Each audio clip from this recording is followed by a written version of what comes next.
Hello friends, today I will show how you can create a data entry form in Windows Excel. It's super easy, so let's start. First fill the basic form, then select the column titles and one row below that. Then press Ctrl+T, you will find create table pop-up box and then click on OK. Now table will be created.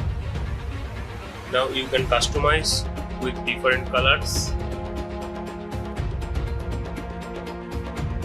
Then select any cell from that table, and if you don't find any form option, just click on customize quick access toolbar and then select more command.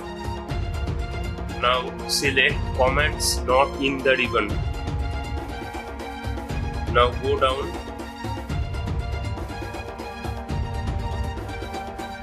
and select the form. Now click on add and then click on OK. Now you will find the form toolbar in the ribbon. Now click on it. You will find the data entry form here. Now if you want to increase the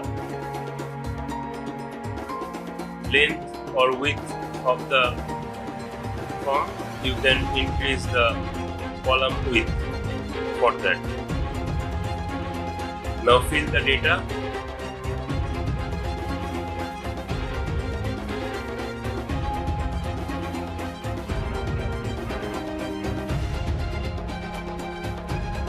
And then press enter or click on new button.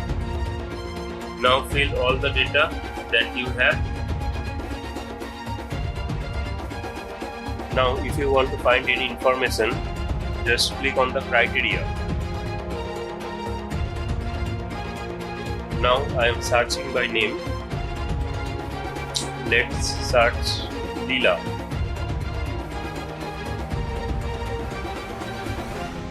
Now you can see all the information of Leela is here. In this way you can search any information. If this video is helpful, please hit the like button. Thank you.